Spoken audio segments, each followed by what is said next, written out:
يا سيدي يا سيدي، شمين اللي انا شماه. ريحة الاكل وطعمه خطير. عندنا عزومة جامدة جدا. بصوا بقى، النهاردة العزومة كده معمولة بكل حب. يلا بينا نشوف هنعمل العزومة بتاعتنا ازاي، وازاي هتطلعي من المطبخ كده وانتي عاملة احلى اكل وراسك مرفوعة ومتشرفة قدام كل حبايبك وضيوفك. اول حاجة قبل ما ندخل على الفيديو بتاعنا لازم نسمي الله ونصلي على الرسول، ونخش بقى نشوف هنعمل ايه مع بعض. اللهم صل وسلم وبارك على سيدنا محمد وعلى اله وصحبه اجمعين. جبت الصينية اللي هعمل فيها الاكل بتاعنا. نزلت كده بربع كوباية من الزيت، عليها كده يعني معلقتين من الزبدة او السمنة زي ما تحبي. سخنتهم كويس قوي. وبعد كده معايا 4 حبات من البصل وسط مفرومين فرم كده، يعني مش ناعم قوي. وبعد كده هشوح البصل ده بقى ايه، يعني انا مش بديله لون ولا اي حاجه، يا دوبك بيتشوح. وبنزل عليه بنص معلقه كبيره من الفلفل الاسود ونص معلقه من الملح، ودي بتخلي طعمه حلو جدا وهو بيتشوح. انا مش عايزاه ياخد اي لون، تشويحه كده على النار يا دوبك دقيقه. وبعد كده بنزل ب3 معالق من معجون الطماطم. والطماطم طبعا بنكون مجهزينها فرمينها بالهاند بلندر، الخلاط بقى اي حاجه. ومعاكي كميه طماطم مناسبه يعني الاكله اللي انت هتعمليها. انا معايا حوالي 1.5 كيلو من الطماطم. خلاص كده ظبطت الطماطم، رشيت عليها رشه سكر صغيره. هغطيها بقى واسيبها تعيش حياتها كده على نار هاديه. نرجع لتاني حاجه. جبت حله حطيت فيها شويه ميه، ونزلت كده بمعلقتين من الزيت. واول ما الميه تغلي هنزل بقى بورق العنب ده. انا مفرزاه، شايفين لونه بقى طالع جميل اكنه فريش لسه جاي يعني فريش من على الشجره كده على طول. شايفين؟ كل اللي بعمله ان انا بلفه كويس قوي في ورقه كده. وبعد كده بقوم حاطاه في كيس ويخش بقى الفريزر على طول. بيطلع معاكي اخضر وزي الفل اكنه فريش بالظبط. ورق عنب بناتي تحفه، بيبقى صغير معاكي الورقه وبتكون ناعمه. دي بقى تخزنيها بتكون حلوه معاكي. وكمان في الاكل بيكون طعمه حلو قوي معاكي في الاكل. شايفين بقى اللون بتاعه خطير. ده كان عندي في الفريزر. شايفين بقى اللون بتاعه بعد ما اتسلق. اخلص بقى كل الكميه بنفس الطريقه. وبعد كده هنشوف هنعمل ايه. يا دوبك بس هو بينزل في الميه بيغير لونه، بنقوم قلبينه على الناحيه التانية كده ونشيله على طول. ارجع بقى للصلصه بتاعتي. بصوا بقى الصلصه لونها جميل جدا. هنا بقى هقوم ضايفه عليها معلقه من بهارات اللحمه، معلقه كبيره كده بتدي للمحشي طعم حلو جدا. خلاص، ونغطي عليها برضو ونسيبها لسه شويه كده على النار. هي خلاص يعني يعتبر اتسبكت، بس هسيبها على نار هاديه برضو خالص. مش عايزه يكون فيها اي ميه. تمام. وهنا برضو ايه بنخلص بقى كل الكميه زي ما قلت لكم كده. وبس باخده بقى ايه اشطفه شطفه كويسه جدا تحت الحنفيه، لانه طبعا بيكون متخزن وهو مش مغسول يعني. ورق العنب بتخزنيه زي ما هو لازم بيكون ناشف جدا. بتطلعيه بقى من الفريزر تسلقيه. وبعد ما تسلقيه بقى بتحطيه في ميه كده وتغسليه كويس، عشان ساعات بيكون في رمله تراب اي حاجه. يكون معاكي جاهز ويكون حلو ما يقرمش وانت بتاكلي. هجيب بقى البوله بتاعتي وجبت بصلايه كده وسط. هضيف عليها نص معلقه من الفلفل الاسمر ونص معلقه من الملح. وابتدي ايه اقلبها بقى. الخطوه دي بتاخد المحشي الحته 13 خالص. بتخلي طعمه حلو جدا. انا عملت المحشي معاكم بكذا طريقه، وكل طريقة احلى من التانية. الطريقة اللي تريحك وتحسي اللي هي احلى معاكي اعمليها. بس هما كلهم طعمهم تحفة. هنا بقى معايا ميكس من الخضرة، بقدونس وكزبرة وشبت. وطبعا بضيف كده يعني ورقتين 3 كده من النعناع. بيدي المحشي طعم حلو جدا. تمام. النعناع الفريش بيدي المحشي طعم خطير. ومعايا كميه الرز اللي انا محتاجاها غسلتها. وهنا الكاميرا كانت وقفت وانا ما خدتش بالي. وبعد كده المهم يعني قلبنا كل الخلطه دي مع بعض. بصوا بقى لون المحشي عامل ازاي. لون الخلطه بتاعت المحشي لازم يكون معاكي احمر كده وحلو. ما ينفعش خلطه المحشي تكون بيضه، لازم تكون حمرا كده. علشان المحشية بتاعتك من جوه يكون لونها حلو وطعمها كمان حلو.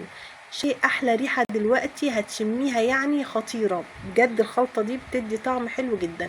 وخطوة البصلاية اللي احنا بنحطها كده نية مع الفلفل الاسود والملح بتدي المحشي طعم جميل جدا. هبتدي بقى الف المحشي. اخد شوية الرز على حسب الورقاية واقفل كده من الجناب. وبعد كده نبتدي نلف. سهل وبسيط وما فيهوش اي حاجه.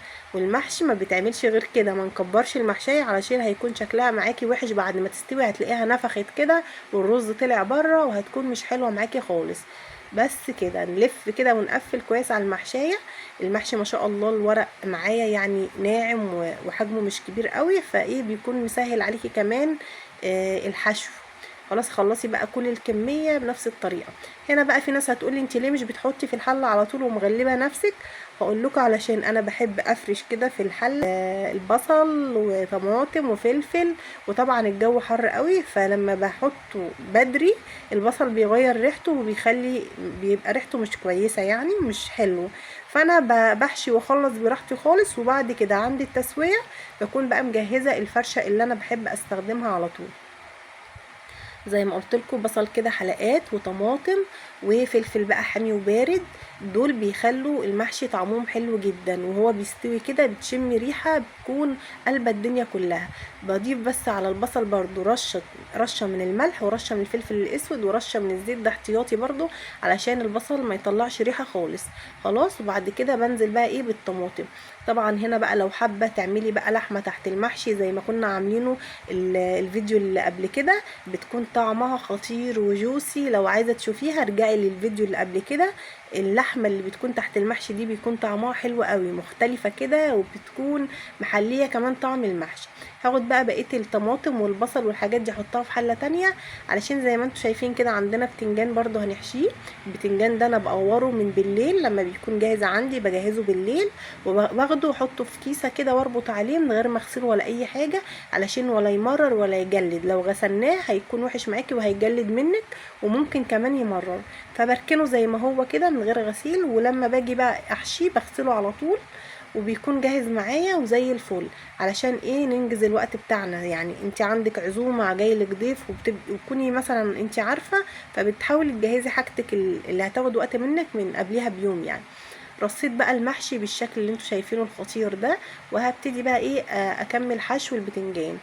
هنا بقى تمسكي البتنجانية كده، مش عايزين نزحمها رز من جوه علشان ما يكونش ني معاكي، هتخليها مهوية خالص. الحلة التانية حطيت فيها برضو فرشة البصل والطماطم والفلفل الحامي والبارد ورشة من الفلفل الاسود ورشة من الملح وبرضو شوية زيت، نفس النظام زي ما عملنا كده في محشي ورق العنب. واي محشي انا بعمله لازم افرش الفرشة اللي تحت دي، لانها بتدي طعم حلو للمحشي، وكمان بتحافظ على المحشي من تحت. يعني الاخر سطر كده بيكون طري وجميل معاكي ومفيش ولا محشيه بتتلسع منك. خلاص هبتدي احشي بقى البتنجان واضغط عليه كده اهويه، مش بزحمه خالص رز، علشان طبعا الرز بيزيد وما يكونش معايا ني. خلصت بقى المحشي وكان بالشكل الجميل ده. حلتين محشي بصوا كان طعمهم زي العسل. هنا بقى اللحمه والمقطع ده انا عاملاه قبل ما ابتدي ارص المحشي خلاص، بس هو جه بعد الرص يعني مش مشكله. طبعا بجهز بقى ايه، هنعمل شويه لحمه تحفه، هتشربي شويه شوربه من الاخر. جبت كده ربع معلقه من الزبده صغيره او رشه زيت او سمنه بلدي، بس يعني ايه، ربع معلقه صغيره مش هنكتر، يا دوبك بس كده عشان اللحمه تاخد لون معايا. اسخن الحله كويس جدا، وبعد كده هنزل بكميه اللحمه اللي عندي بديها صدمه. تمام، انا عايزه اللحمه اول ما تنزل تاخد صدمه ما تنزلش ميه، ورشه من الفلفل الاسود كده. واول ما تبتدي تغير لون معايا هقلبها على الناحيه التانية. خلاص برضو تاخد صدمه من الناحيه التانية. النار عاليه خالص، ما نوطيش النار خالص عشان اللحمه ما تنزلش ميه خالص معايا، عايزاها تاخد الصدمه عشان تكون طريه وما تنشفش مني. خلاص، وبرده هضيف رشه من الفلفل الاسود على الناحيه التانية. وهنا بقى هتشمي احلى ريحه. بصوا بقى، هتاكلي لحمه طريه طعمها حلو وشويه شوربه حلوين قوي. عندنا لوري، عندنا حبهان، حطيت كده ورقتين من اللوري على 2 حبهان، معايا جزر بقطعه، ومعايا كمان 3 حبات من البصل وسط، والبصل سليم ما بقطعهوش ولا اي حاجه. هبتدي بقى اقلبهم كلهم مع بعض كده لحد ما نشم الريحه الجميله. وشايفين اللحمه بدات تاخد لون ذهبي، هو ده اللون اللي انا عايزاه، مش هنكتر اكتر من كده. خلاص، نقلبها بقى تقليبه كده على نار عاليه، كل ده على نار عاليه، وهتشم ريحه خطيره واللحمه بتتعمل. هنا بكون بقى مجهزه طبعا ميه سخنه، ما ينفعش ننزل على اللحمه في الوقت ده بميه ساقعه علشان ما تنشفش منك وتجرمز وتاخد وقت طويل على النار.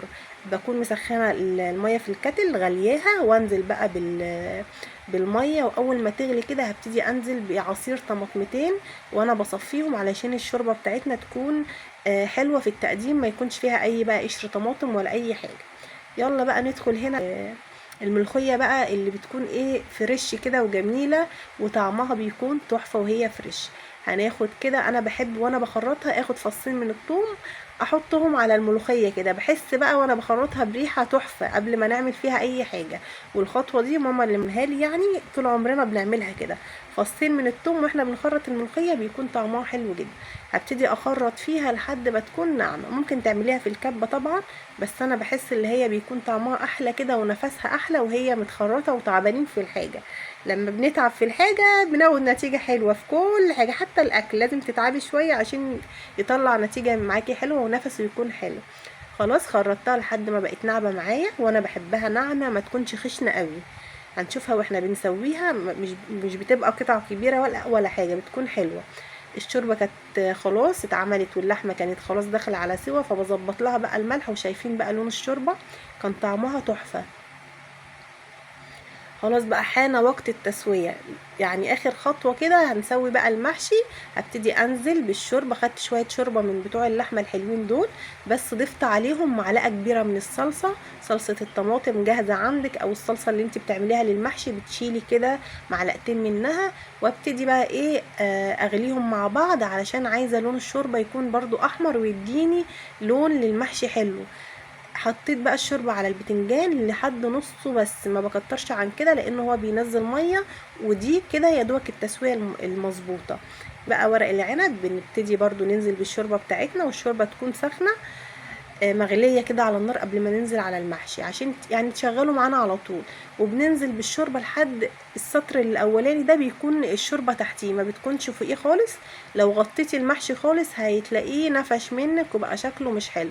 من غير ما اغطيه بطبق ولا اي حاجه بيطلع الصبع جنب الصبع وكده، وبيكون تحفه من غير ما ينفش ولا حاجه. خلاص بيغلي، واول ما يبتدي يغلي معايا بهدي النار واسيبه بقى ايه يتشرب كده على نار هاديه، بيقعد ساعه الا ربع على النار، على نار هاديه، وبيكون معاكي مستوي وطعم وريحه وشكل وكل حاجه. كان استوى، والمحشي البتنجان كمان استوى. هسيبهم على نار هاديه. وهنا بقى هنعمل شويه ملوخيه تحفه. جبت بقى ايه غرفتين 3 من الشوربه، طبعا حسب الكميه اللي معاكي. دول كانوا كيلو ونص تقريبا ملوخيه او كيلو مش فاكره. هنزل بقى الشوربه هتكون سخنه يا دوبك كده، اول ما ننزل من الملوخيه ونديها تقليبه، مش بسيبها تغلي ولا اي حاجه، يا دوبك كده بس ايه دقيقه على النار. شايفين بقى اللون بتاعها تحفه. هقوم شايلاها ونرجع بقى ايه نعمل الطشه بتاعه الملوخيه الخطيره. الاكل يا جماعه كانت ريحته قلبه الدنيا كلها، مش الشقه بس، الدنيا كلها كده كان جايب لاخر الدنيا. خدت بقى نص معلقه من السمنه، لقيتها كتيره فقمت واخده ايه في الطاسه التانية اللي انا هحمر فيها اللحمه. اسخن بقى السمنه دي كويس جدا، وبعد كده بنزل بقى بالثوم اللي احنا فرمينه، 5 كده فصوص من الثوم. وبكون حاطه عليه ربع معلقه صغيره من الفلفل الاسود ورشه ملح. ما بحبش احط على الملوخيه كزبره، ودي حاجه يعني حسب الذوق بقى، انت بتحبي تحطي الكزبره هتحطي براحتك، انا بس بحط فلفل اسود وشويه ملح. وهنا بقى هنشمس وندوق احلى ملوخيه. شايفين طعم ريحتها وطعمها حاجه كده خيال. شايفين ما شاء الله. زي ما قلت لكم الملوخيه بحبها ناعمه مش بحبها خشنه. هنا بقى بيكون برضو قوام الملوخيه ما تخليهاش خفيفه قوي ولا تقيله قوي، يكون القوام كده متوسط بس. وهنا احلى معاكي شويه ملوخيه بتعمليها خلاص وانتي هتغرفي الاكل. الملوخيه بتتعمل اخر حاجه خالص، يعني ما تعملهاش وتركنيها علشان طعمها يكون حلو معاكي. بعد كده بقى حمرنا اللحمه، هي كانت واخده لون اصلا، فبس شوحتها كده في معلقه سمنه بلدي وخلاص وشلناها. وهنا بقى هبتدي اغرف الاكل بتاعي. المحشي انا يعني في معظم الوقت لما بكون انا واولادي لوحدنا بقوم قلباه كده على طبق، بيكون شكله جميل، والفرشه اللي احنا حاطينها من تحت بيكون شكلها حلو. بس انا عشان عندي ضيوف فحطيت بقى كذا طبق كده.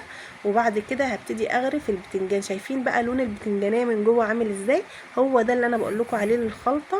لما بتكون حمرا والصلصه بتاعتها مظبوطه، المحشي بيكون لونه حلو ومظبوط. وكمان معلقه الصلصه اللي احنا بنحطها على الشوربه اللي احنا بنسقي بيها المحشي برضو بتفرق في طعم وشكل المحشيه ذات نفسها، من جوه بيكون طعمها حلو.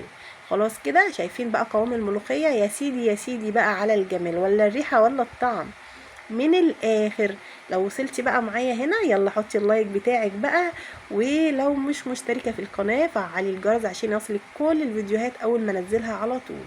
وقولوا لي بقى انا شطوره ولا مش شطوره، تدوني كام من 10 على شكل الاكل الخطير ده. شكله وطعمه ما شاء الله حلوين جدا. جربوه بقى على طريقتي وان شاء الله هيعجبكم، واستنوني في فيديو جديد. باي.